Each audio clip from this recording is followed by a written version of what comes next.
Alléluia, gloire à Dieu. Bonsoir. Ça va les frères et sœurs? Vous avez passé une bonne semaine? Hein? Par la grâce de Dieu?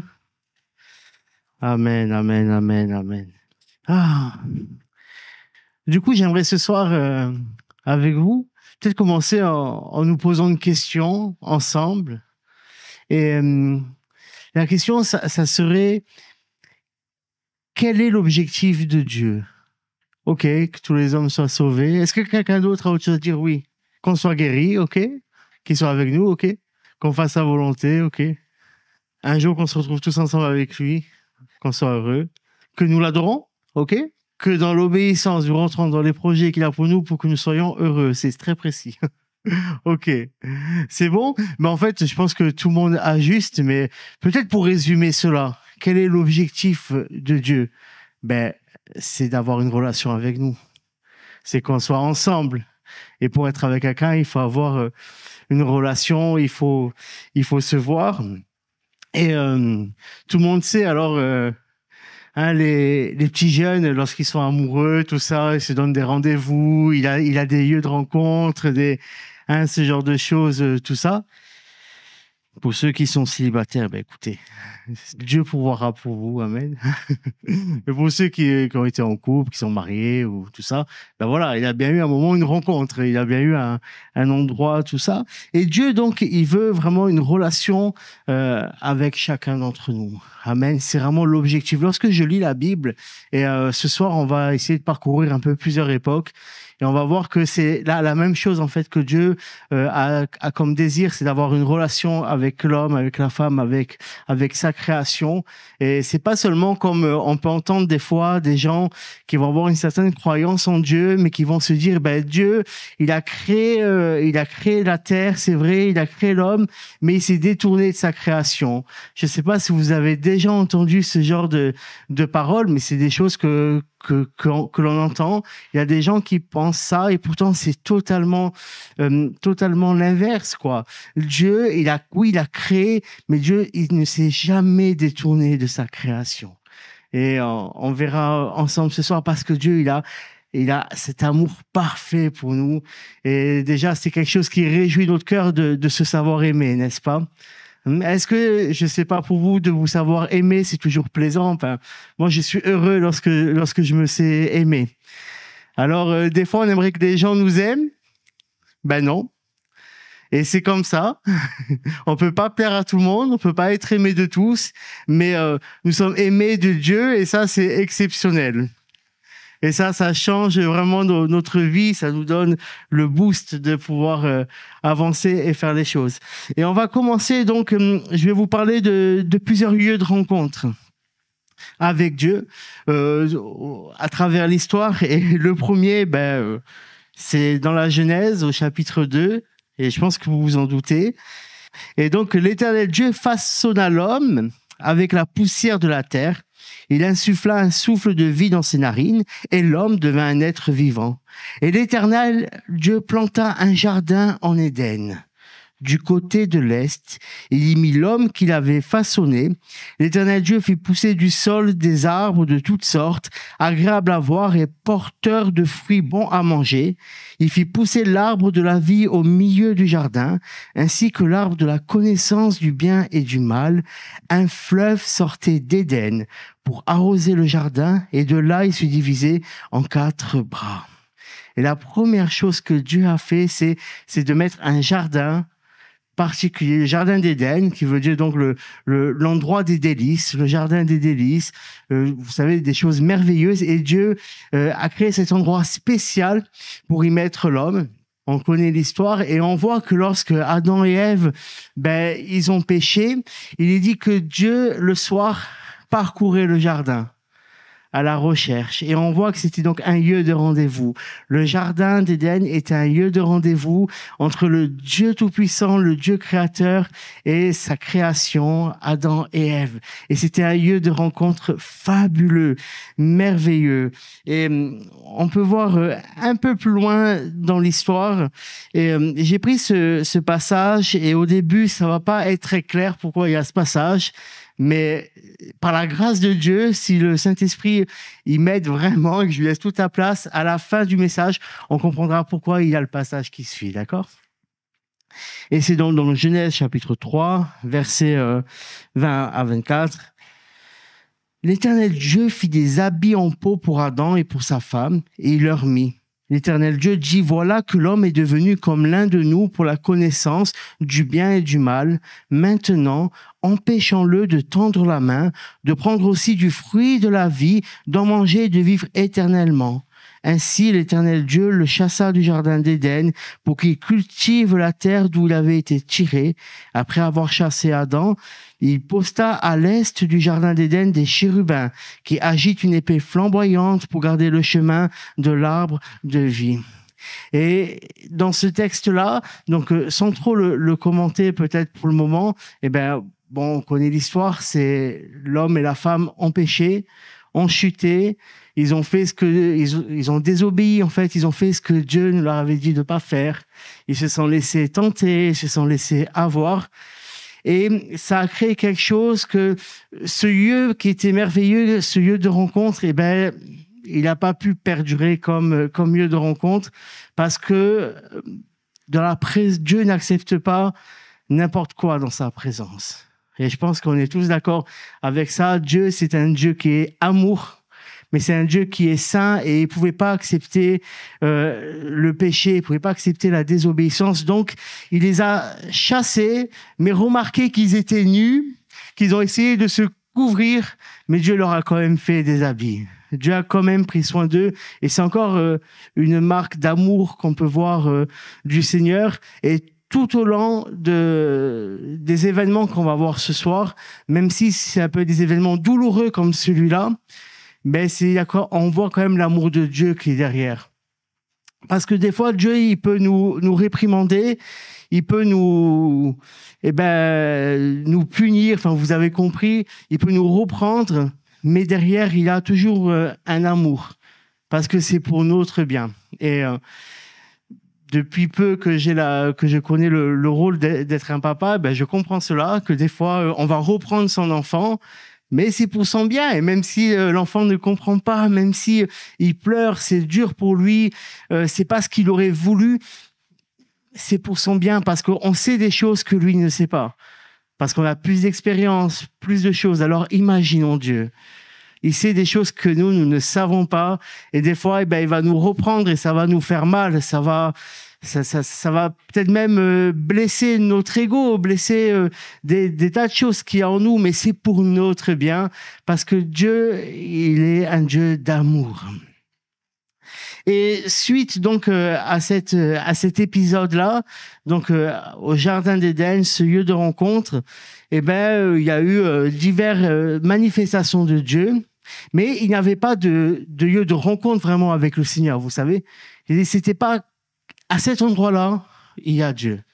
Il n'y avait pas ça. Alors, on a eu Dieu qui s'est révélé à Abraham, des fois par des visions, par des rêves, par des songes. Dieu qui s'est révélé à Jacob, ou à Bethel.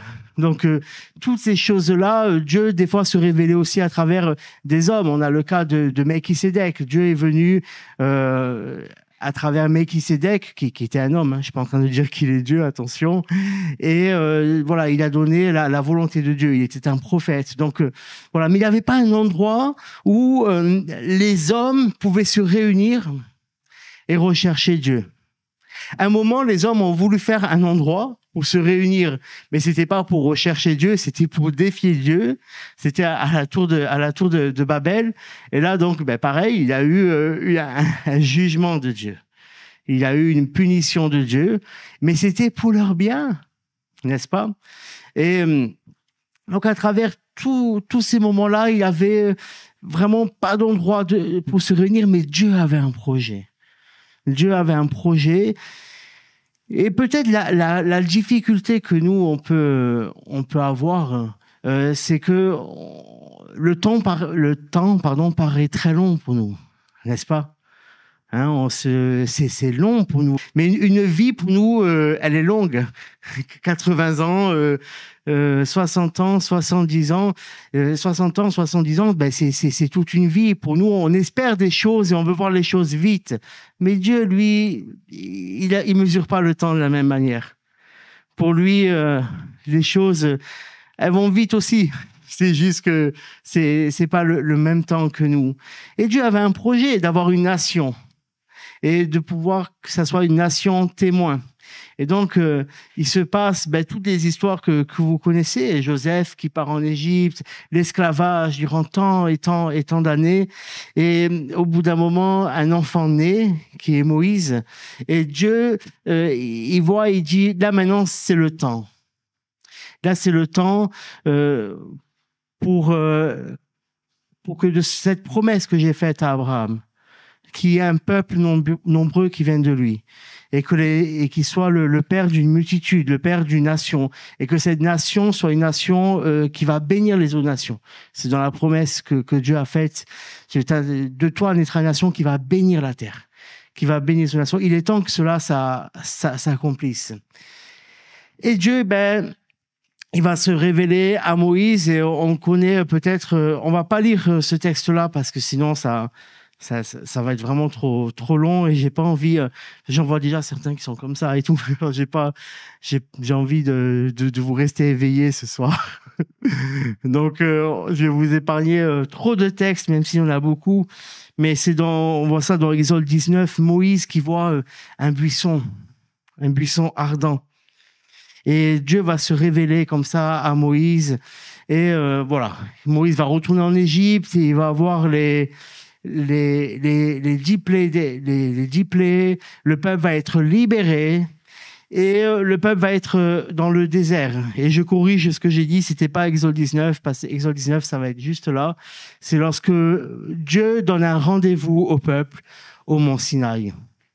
Vous voyez, Dieu il donne un rendez-vous. Et il dit... mais il dit comme ça, je vous résume, il dit à Moïse, en fait, tu vas préparer le peuple, parce que dans 3 jours, je vais descendre. Je vais descendre du ciel, je vais aller en haut de la montagne et je vais visiter mon peuple. Je veux avoir un face-à-face avec mon peuple, je veux avoir une rencontre avec mon peuple, mais il faut que tu les prépares, parce que si tu les prépares pas, ils pourront pas résister, ils vont mourir dans ma présence. Parce que c'était un peuple qui était perdu, qui sortait d'Égypte, qui avait des habitudes, il n'avait pas encore vraiment de connaissance de qui est Dieu. Ils savaient juste le Dieu de leurs ancêtres, le Dieu d'Abraham, d'Isaac, de Jacob. Ils avaient entendu parler de lui, mais ils ne savaient rien de lui, en fait. Et donc, ils vivaient d'une manière qui n'était pas correcte aux yeux de Dieu, même sans le vouloir. Mais Dieu dit, il faut que tu les prépares. Il faut que toi, Moïse, tu les sanctifies. Que tu pries pour eux, parce que moi, je veux avoir une relation avec eux. Et c'est ce désir aussi que Dieu a avec nous. Je veux avoir une relation avec toi, vraiment. Mais il faut que tu te prépares aussi, parce que il faut qu'on se prépare à avoir une relation avec Dieu. Et c'est comme l'exemple de nos relations les uns les autres, ça marche très bien aussi.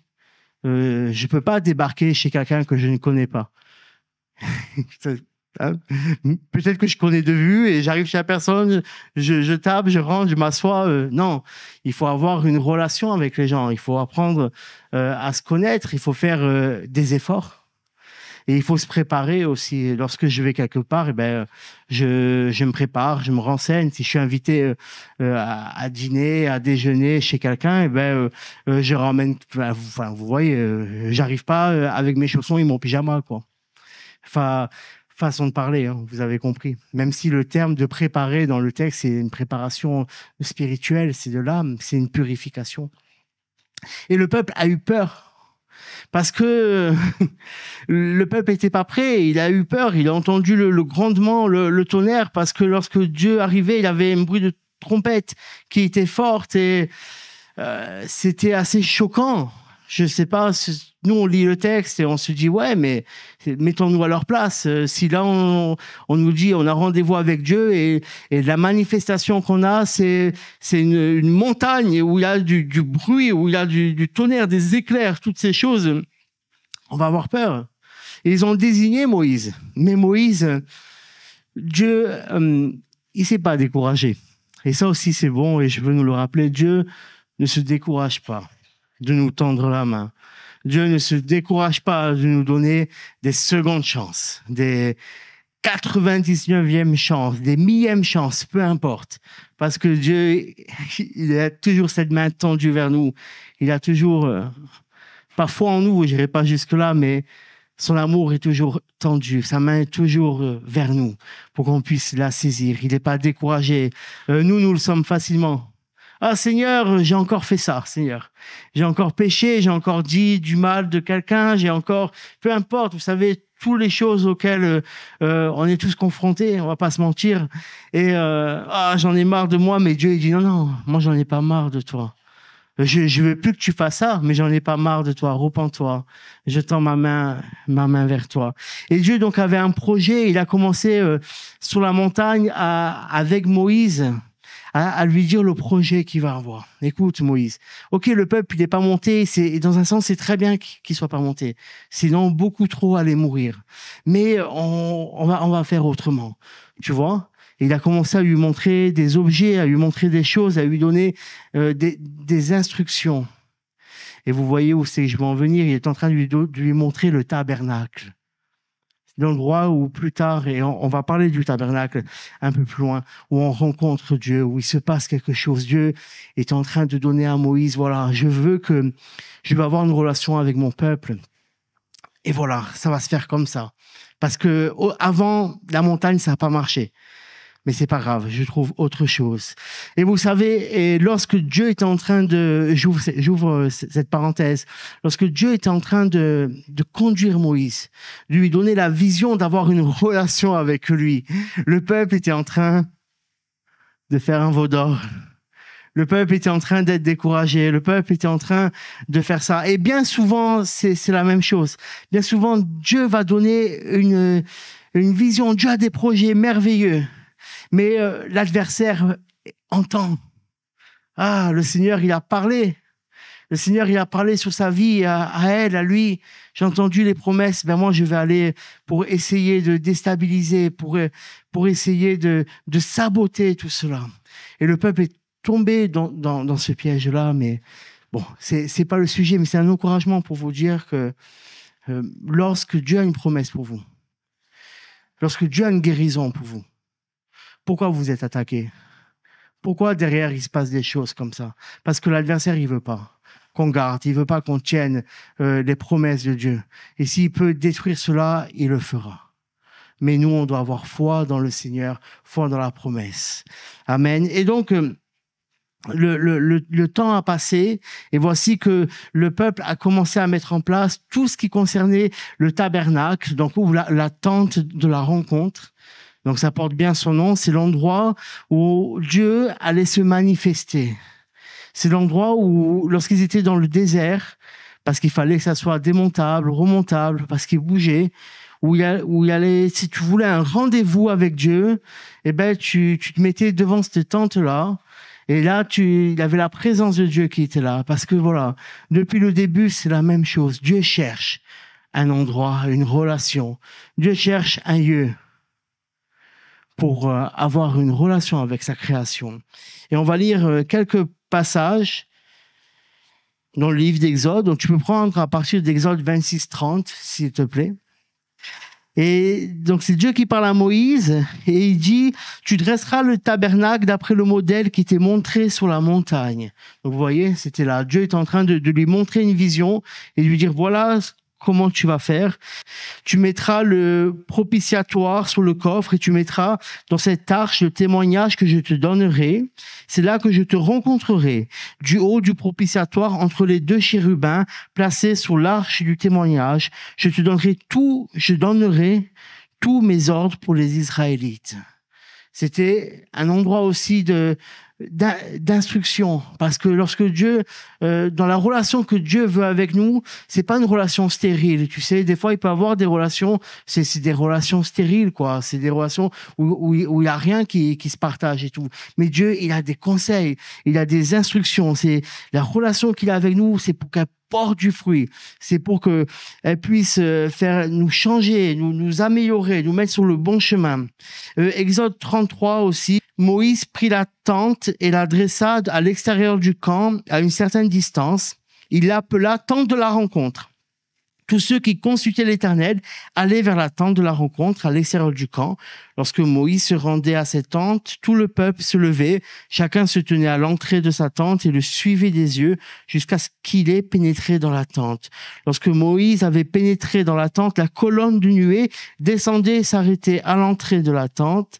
Et l'Éternel parlait avec Moïse. Tout le peuple voyait la colonne de nuée s'arrêter à l'entrée de la tente. Et tout le peuple se levait et adorait, chacun à l'entrée de sa tente. L'Éternel parlait avec Moïse face à face, comme un homme parle à son ami. Puis Moïse retournait au camp, tandis que son jeune assistant, Josué, fils de Nun, ne sortait pas de la tente. Ok, c'était vraiment l'endroit où tu avais besoin de connaître Dieu. Alors tu pouvais pas rentrer dans la tente parce que c'était, sinon tu aurais pu aller à la montagne, quoi. Mais à ce moment-là, c'était pas possible. Il y a que Moïse qui pouvait aller à cet endroit-là. Mais Dieu donnait ses instructions et le peuple voyait de sa maison. Parce que je suis fatigué de dire le mot tente. Donc, il voyait de sa maison la colonne de nuée qui reposait au-dessus du tabernacle. Et donc, il savait qu'il se passait quelque chose. Il savait que Dieu était là, en tout cas. Amen. Exode 40, 38. Donc, 2 jours, la nuée de l'Éternel était sur le tabernacle. De nuit, il y avait un feu à l'intérieur de la nuée. Elle était visible de toute la communauté d'Israël à chacune de leurs étapes. Amen. Et que Dieu soit visible à chacune des étapes de notre vie. Ça, c'est important. Il y a un changement, il faut qu'il y ait la main de Dieu, il faut qu'il y ait la validation de Dieu. Il faut que je voie que Dieu, dans cette étape importante, dans cette étape nouvelle de ma vie, que Dieu soit là avec moi. Et des fois, c'est des bonnes nouvelles, mais des fois, ça peut être des étapes qui sont un peu plus douloureuses, tu vois.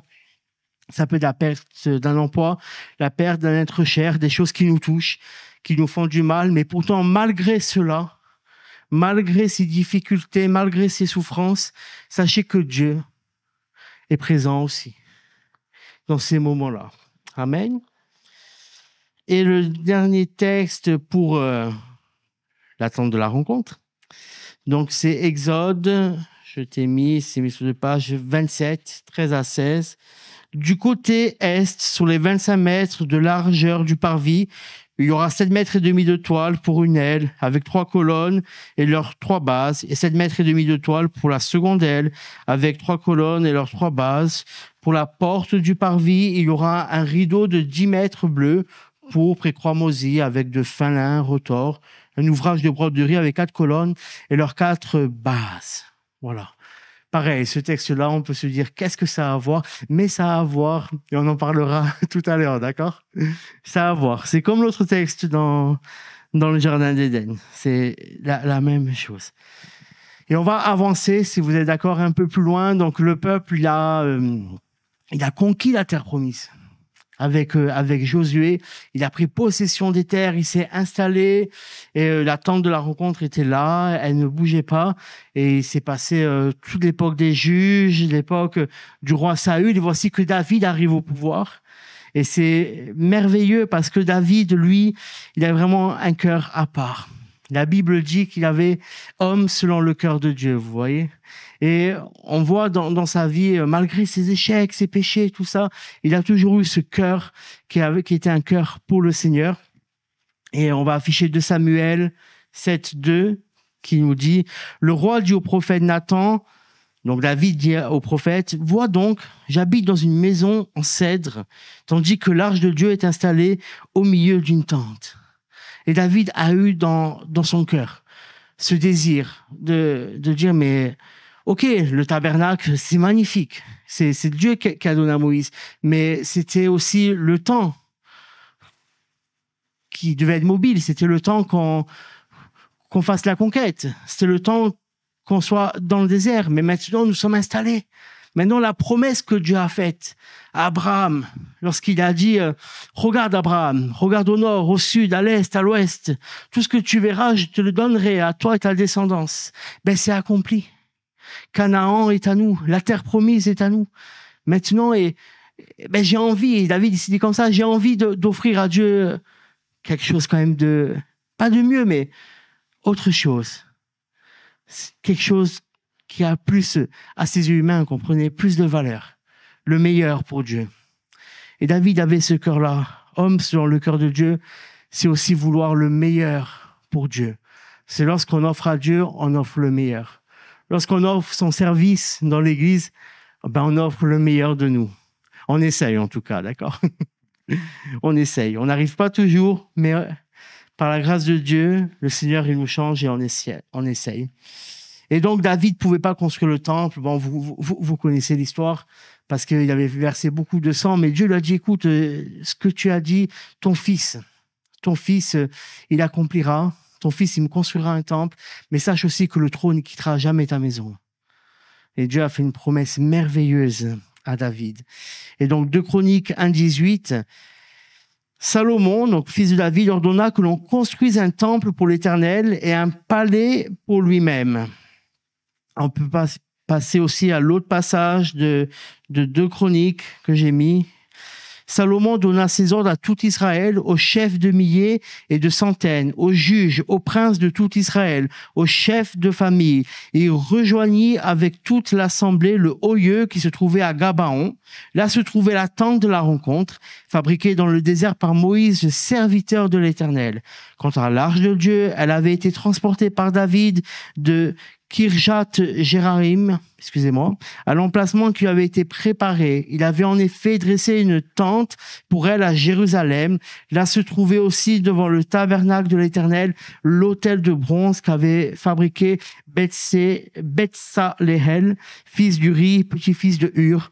Salomon et l'assemblée recherchèrent l'Éternel et ce fut là, sur l'autel de bronze qui se trouvait devant la tente de la rencontre, que Salomon offrit 1000 holocaustes à l'Éternel pendant la nuit. Dieu apparut à Salomon et lui dit, « Demande-moi ce que tu veux que je te donne. » Waouh. Salomon, bon, le texte était un peu long, hein, je vous l'accorde, mais vous voyez, d'un côté, on apprend que la tente de la rencontre, elle est là, elle n'a pas bougé, mais l'arche d'alliance, vous connaissez l'histoire, à cause des guerres, il a été pris par les Philistins, après il a été récupéré, il a été mis chez quelqu'un, David l'a repris, l'a ramené à Jérusalem. En fait, il y avait déjà comme un désordre qui était là, parce que l'arche d'alliance était ailleurs. Et on a vu dans le texte que Dieu disait, je te donnerai rendez-vous entre les deux chérubins de l'arche d'alliance. Et donc, il y avait comme ce double endroit, l'endroit où il y avait, oui, la tente de la rencontre, mais la tente de la rencontre, ben, il lui manquait une partie, il lui manquait l'arche, il lui manquait le lieu aussi, où on faisait le sacrifice, où on mettait le sang, hein, vous voyez, puisque c'était sous l'arche que ça se faisait. Et Salomon, il va créer la maison de Dieu, le temple, comme on l'appelle, le premier temple, et il va tout réunir, il va tout faire. Et juste deux autres passages sur le temple, et après je vais accélérer. Il plaça un roi 7, 39. Il plaça 5 bases sur le côté droit du temple et 5 sur le côté gauche. Quant à la cuve, il la plaça du côté droit du temple au sud-est. Et l'autre passage, 2 Chroniques 7, 11 à 16, passage qu'on connaît tous. Mais voilà aussi un lieu de rencontre avec Dieu. Parce que n'oublions pas, le but du temple, c'était quoi? Salomon a construit un temple pour quoi faire? Pour que le peuple vienne adorer Dieu, pour que le peuple vienne offrir les sacrifices que Dieu a demandés, pour que ça soit un lieu de rencontre avec le Seigneur. C'est ça. Depuis le début, c'est ça le thème, le lieu de rencontre. Et donc, pendant la dédicace du temple, Salomon a fait une prière et a dit, Seigneur, si ton peuple, Seigneur, si on fait ça, permets, si on vient, enfin, vous voyez. Et Dieu a répondu, lorsque Salomon eut terminé la maison de l'Éternel, le palais royal, et qu'il eut réussi à accomplir tout ce qu'il avait décidé de faire, dans la maison de l'Éternel, dans sa propre maison. L'Éternel lui apparut pendant la nuit et lui dit, « J'exauce ta prière et je choisis cet endroit comme le temple où l'on devra m'offrir des sacrifices. Quand je fermerai le ciel et qu'il n'y aura pas de pluie, quand j'ordonnerai aux sauterelles de dévorer le pays, quand j'enverrai la peste parmi mon peuple, si mon peuple, celui qui porte mon nom, s'humilie, prie et me cherche, et s'il renonce à ses mauvaises voies, je l'écouterai du haut du ciel, je lui pardonnerai son péché et je guérirai son pays. Désormais, mes yeux seront ouverts et mes oreilles attentives à la prière faite à cet endroit. Maintenant, je choisis et je consacre cette maison pour que mon nom y réside éternellement et j'y aurai toujours mes yeux et mon cœur. » Dieu est en train de dire, j'ai mon cœur là-dedans. J'ai mes yeux là-dedans. Je vais répondre à ça. Vous voyez, le désir de Dieu, l'amour de Dieu, il est là parce que Dieu, il est Dieu. Il est conscient. Il sait qu'il va fermer le ciel. Il sait qu'il va envoyer des sauterelles. Il sait que le peuple, il va désobéir, que le peuple, il va tomber dans des choses horribles. Mais pourtant, son cœur est là, toujours désireux de pardonner, toujours désireux d'avoir une relation avec nous. Waouh, gloire à Dieu. Il a consacré ce lieu. Et ce temple-là, c'est magnifique. C'est la suite, hein, vous voyez, le jardin, le tabernacle, le temple. En fait, depuis le début, c'est la même chose. Sauf que ça change avec le temps. Ça change. Et on va aller un peu plus loin, on va accélérer. Donc, vous savez qu'il y a eu une division, il y a eu un schisme entre Juda, le royaume du nord, le royaume du sud, Israël. Il y a eu 2 rois. Et le roi avait peur qu'ils viennent adorer à Jérusalem. Donc, il a créé des veaux d'or à 2 endroits, donc Bethel et une autre ville dont je me souviens plus. Enfin, il y a eu des choses horribles. Le peuple est tombé dans l'idolâtrie. Il y a eu la destruction du temple, l'exil. Il y a eu le retour, la reconstruction du temple, la modification du temple par Hérode. Enfin, les choses n'avaient plus rien à voir. Et donc, on arrive au second temple. Et le second temple, je vais pas commenter. Je vais juste lire 3 versets. Ces 3 versets, c'est la même chose. Mais je les ai pris dans les 3 versions. Matthieu 27, 51, Marc 15, 38 et Luc 23, 45. Et ça nous dit, « Et voici que le voile du temple se déchira en 2 depuis le haut jusqu'en bas. La terre trembla, les rochers se fondirent. Le voile du temple se déchira en 2 depuis le haut jusqu'en bas. » Et dans Luc, il nous rajoute, le ciel s'obscurcit et le voile du temple se déchira par le milieu. Voilà la fin du second temple. Ça veut dire l'endroit où il venait, dans le Saint de Saints, offrir les sacrifices à la mort de Jésus. Ça s'est déchiré. Ça veut dire que Dieu, il a enlevé ça. Dieu, il a dit, maintenant, c'est plus de cette manière-là qu'on va me rencontrer, mais c'est d'une autre manière. Parce que le désir de Dieu, c'est toujours le même. Une relation, une rencontre. Être ensemble. Mais c'était devenu n'importe quoi. Et il dit maintenant, je vais faire encore autrement. Et gloire à Dieu pour cela. Et Dieu, on va voir comment il a choisi de nous rencontrer. Et c'est extraordinaire, c'est exceptionnel. C'est ce qu'on vit nous aussi aujourd'hui. Dans Jean 4, 21-24, c'est avec une Samaritaine, il me semble. « Femme, lui dit Jésus, crois-moi, l'heure vient où ce ne sera ni sur cette montagne, ni à Jérusalem que vous adorerez le Père. Vous adorez ce que vous ne connaissez pas. Nous adorons ce que nous connaissons, car le salut vient des Juifs. Mais l'heure vient, et elle est déjà là, où les vrais adorateurs adoreront le Père en esprit et en vérité. En effet, ce sont là les adorateurs que recherche le Père.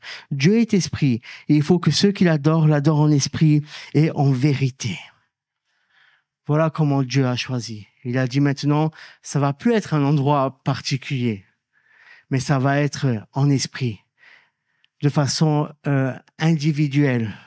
Ça va être une relation encore plus personnelle.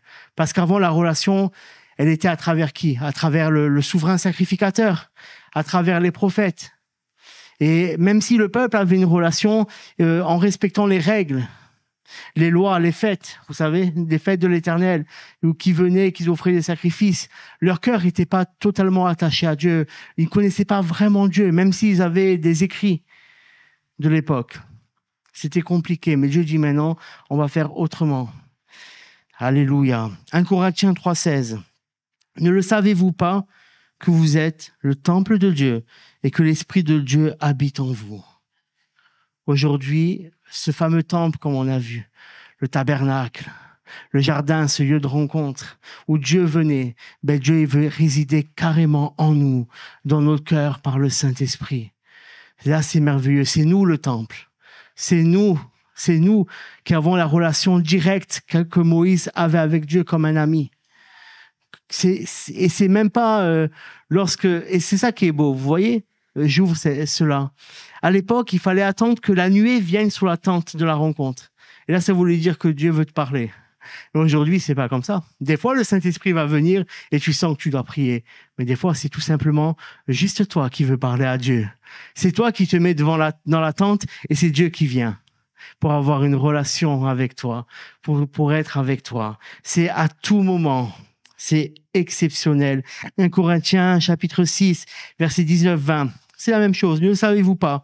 Votre corps est le temple du Saint-Esprit qui est en vous et que vous avez reçu de Dieu. Vous ne vous appartenez pas à vous-même car vous avez été rachetés à un grand prix. Rendez donc gloire à Dieu dans votre corps et dans votre esprit qui appartiennent à Dieu. Si je m'arrêtais là, de la manière dans laquelle je parle, on pourrait croire que je suis en train de dire que l'Église n'est pas importante. On pourrait croire ça, c'est vrai. On pourrait dire, si Dieu, si c'est tellement individuel, si c'est Dieu qui habite en nous, pourquoi on aurait besoin d'une Église? Pourquoi est-ce que l'Église c'est vraiment bien? Est-ce que l'Église c'est vraiment un endroit de rencontre de Dieu et tout? Mais vous savez très bien que oui. Mais on veut quand même le montrer ce soir. On veut quand même sortir quelques versets. Matthieu 16-18, un verset très connu.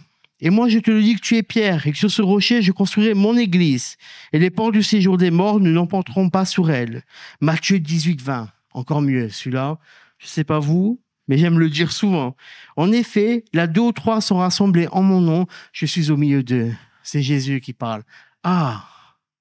2 ou 3 sont en mon nom, je suis au milieu d'eux. Il dira aussi ailleurs, si 2 ou 3 s'accordent pour demander quelque chose au Père en mon nom, le Père leur accordera. Donc il y a quelque chose ensemble aussi dans l'unité.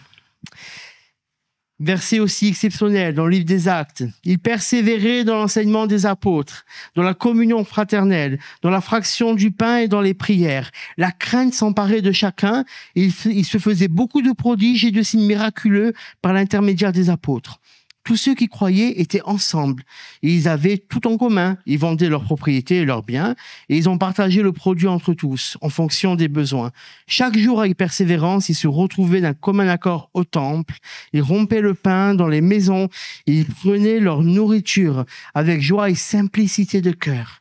Ils louaient Dieu et avaient la faveur de tout le peuple. Le Seigneur ajoutait chaque jour à l'Église ceux qui étaient sauvés. Alléluia.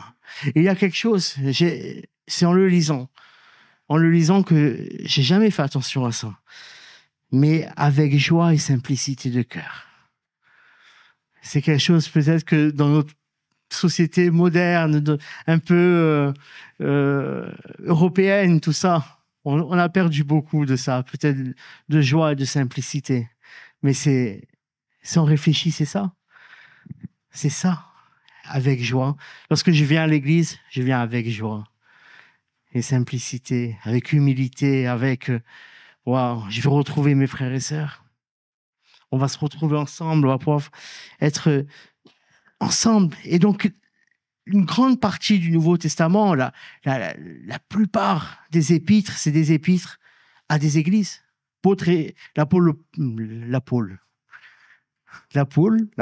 L'apôtre Paul écrit aux églises de Corinthe, de Thessalonique, de Rome, tout ça.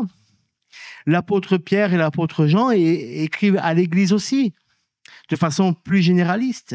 L'Apocalypse, le livre des révélations, la révélation de Jésus-Christ, de son retour, des choses merveilleuses. C'est écrit à cette église à l'origine. Il y a 7 églises. Écrit à l'église, écrit à l'église, écrit à l'ange de l'église, à l'église, tout cela. Donc l'église, c'est aussi l'endroit de rencontre avec Dieu. Combien de gens ont rencontré Dieu à l'église? Certains ont rencontré Dieu à travers d'autres. à la maison. Pourquoi? Parce qu'on est le temple du Saint-Esprit. Et comme Dieu est en nous, il est avec nous. Et donc, je peux aller dehors, leur parler de Dieu, mais c'est comme si je vais dehors avec Patrice et je vois quelqu'un, je leur présente Patrice. Bon, ils le verront, Patrice. Mais Dieu, ils peuvent le voir en nous regardant, en voyant comment on se comporte, comment on est. C'est un défi, hein. C'est un défi, vraiment. Mais c'est comme ça. D'autres gens ont été invités à venir à une réunion, à une église. Peut-être juste la louange. Ils ont senti la présence de Dieu parce que le Saint-Esprit est là. Parce que lorsqu'on lui laisse la place, le Saint-Esprit est là. Alléluia. Parce que Dieu, il vient au milieu de son peuple. Parce que 2 ou 3 sont réunis en mon nom, je suis au milieu d'eux. Et c'est à nous d'être prudents aussi. J'ouvre cette parenthèse qui est là. Parce que on est porteur des fois aussi peut-être de péché. Peut-être qu'on a une période difficile dans notre vie. Ça arrive, hein. Et on a besoin toujours de prendre ce temps, comme on fait, de repentance sincère devant Dieu. Voilà, Seigneur, écoute, en ce moment, c'est pas trop ça. En ce moment, Seigneur, mais je te demande pardon, je te demande de m'aider. Dieu, il regarde au cœur, hein. Il ne regarde pas à la parole. Hein, vous vous rappelez la parabole de Jésus. 2 hommes sont dans le temple, un se tape le cœur. Seigneur, pardonne-moi, je suis pas digne. Et l'autre, il dit des belles prières, heureusement que je suis pas comme lui, mais Dieu, il a agréé celui qui se tapait le cœur. Et c'est comme ça. Hein, juste pour continuer un peu dans la parenthèse, Jésus, il a rejeté personne. Hein. Moi, j'ai pas vu Jésus rejeter quelqu'un à cause de son péché. La femme adultère, elle méritait la mort, il l'a pas rejeté. La femme, excusez-moi, mesdames, c'est pas que je vous cible, après je vais passer aux hommes. La femme qui avait eu 5 maris, tout ça, elle n'a pas été rejetée. Zachée, qui trichait, tout ça, qui volait, il n'a pas été rejeté. Le péché, en fait, il peut t'empêcher d'avoir une relation avec Dieu, mais c'est pas que Dieu, il veut pas avoir la relation. C'est que c'est nous, avec notre péché, on fait comme Adam et Ève, des fois on fuit. On va se cacher, on se dit pas digne. Mais le péché n'empêche pas Dieu de vouloir avoir une relation avec nous. Bien au contraire. Et Dieu, il est là, il dit non, mais moi, je veux te sortir de là, je veux t'aider. Et je sais pas, peut-être que il y en a parmi vous, vous passez peut-être par des difficultés, des combats, ça arrive. Et je parle même pas de péché, mais juste, c'est une étape compliquée dans votre vie. Mais sachez que Dieu est là.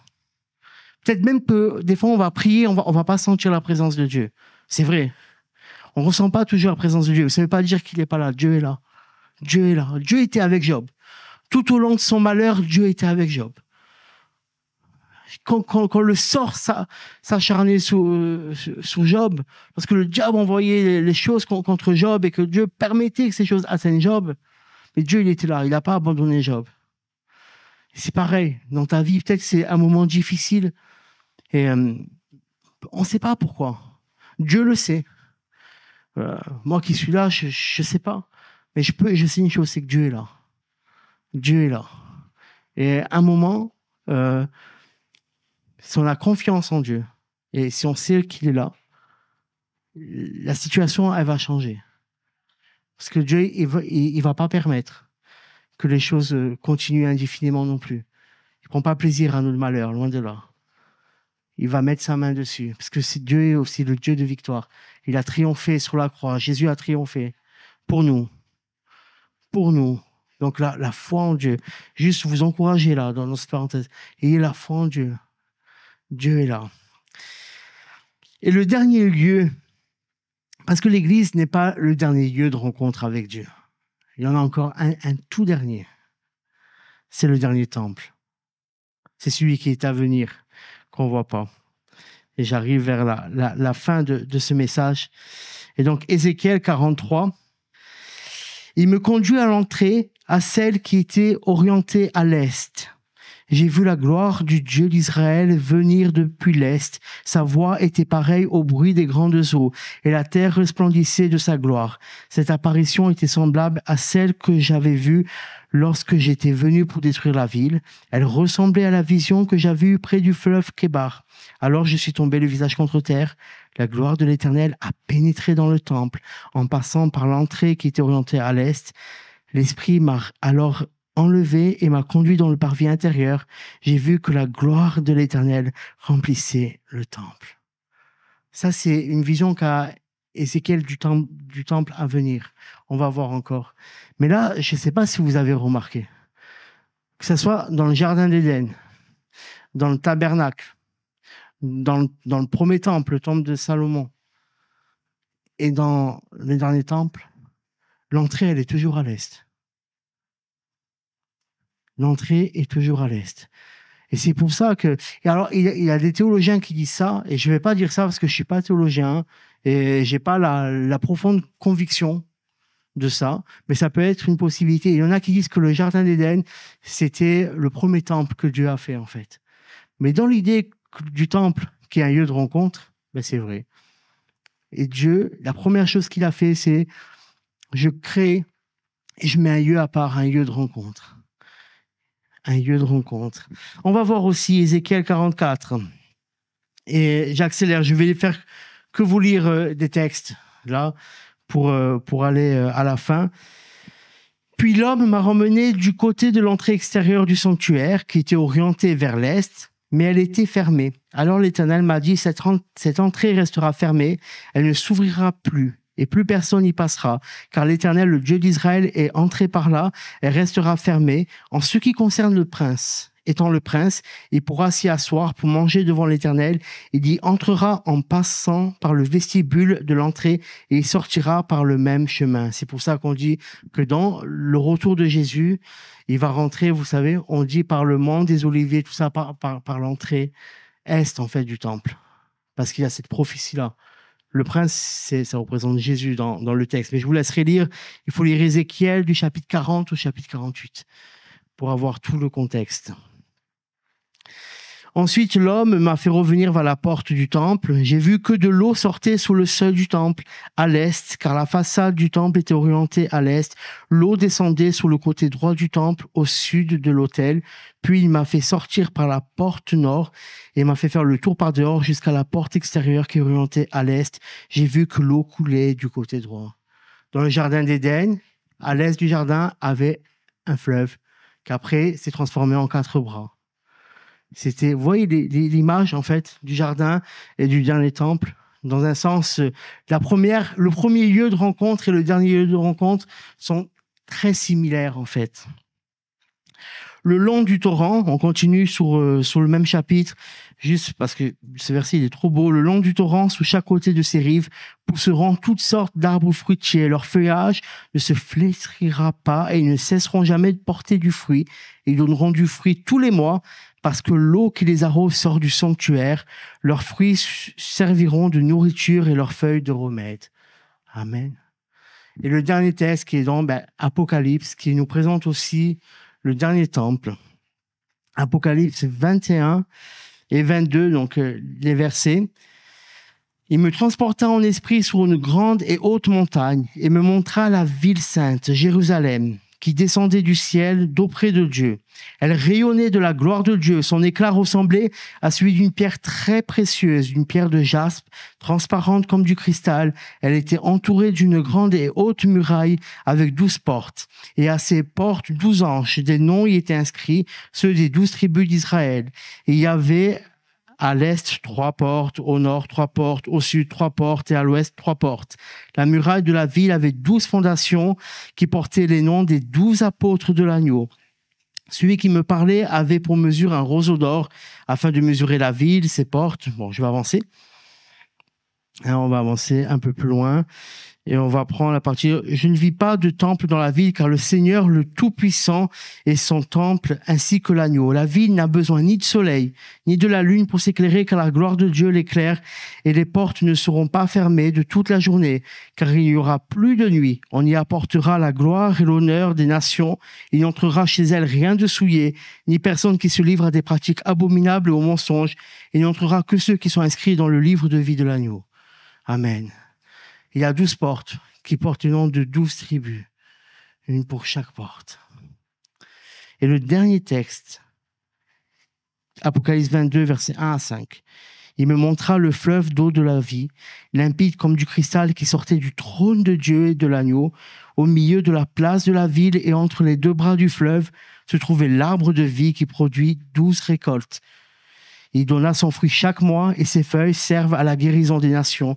Il n'y aura plus de malédiction. Le trône de Dieu et de l'agneau sera dans la ville. Ses serviteurs lui rendront un culte. Ils verront son visage et son nom sera sur leur front. Il n'y aura plus de nuit. Ils n'auront besoin ni de lumière d'une lampe, ni celle du soleil, parce que le Seigneur, Dieu, les éclairera et ils régneront au siècle des siècles. Ça, c'est notre promesse. Donc, on voit que le temple d'Ézéchiel ressemble beaucoup au temple de l'Apocalypse, au dernier. Tout ça pourquoi, ce soir? Pour nous dire que l'Église, c'est un lieu de rencontre merveilleux. Mais l'Église, c'est lorsque 2 ou 3 sont réunis en son nom. Il est au milieu de nous. Mais qu'on porte en nous la gloire de Dieu, qu'on porte en nous le Saint-Esprit. Et qu'à tout moment, on peut aller et chercher sa présence. Aller à la rencontre de Dieu et le laisser nous guider et nous parler. Alléluia. Alléluia. Il viendra un temps, lorsque le moment sera venu pour le Seigneur. C'est peut-être un peu long pour certains, ou pas. Mais il viendra un temps où on régnera au siècle des siècles avec Christ. Où ce qu'on a lu ce soir, on le verra, on le vivra. Que nos noms soient inscrits dans le livre de la vie, qu'on soit fortifiés par le Seigneur. Et on va juste baisser nos têtes. Seigneur, je te remercie ce soir, Seigneur, pour la parole, Seigneur, ce que j'ai pas pu transmettre. Saint-Esprit, tu parles au cœur et tu le transmets, Seigneur. Tu es ce Dieu qui veut avoir une relation avec nous. Des moments comme le lieu secret, un lieu de rencontre aussi. Et Seigneur, nous voici. Nous voulons aller à ta rencontre, te rechercher, Seigneur, pour progresser, Seigneur, pour nous laisser instruire par toi, Seigneur. Et je te remercie, mon Dieu, parce que tu ne te lasses pas de nous, tu ne te lasses pas de nous aider, tu ne te lasses pas de nous tendre la main, tu ne te lasses pas de nous venir en aide, Seigneur. Merci pour cela, Seigneur. Tu ne te lasses pas de nous guérir, tu ne te lasses pas de nous pardonner, Seigneur. Et je te remercie pour cela, Seigneur. Alors, Seigneur, que nos noms, Seigneur, ne s'effacent pas, Seigneur. Que nous soyons vigilants aussi, Seigneur, et que nous ayons la crainte dans notre cœur. Au nom de Jésus. Amen. Amen, amen, amen.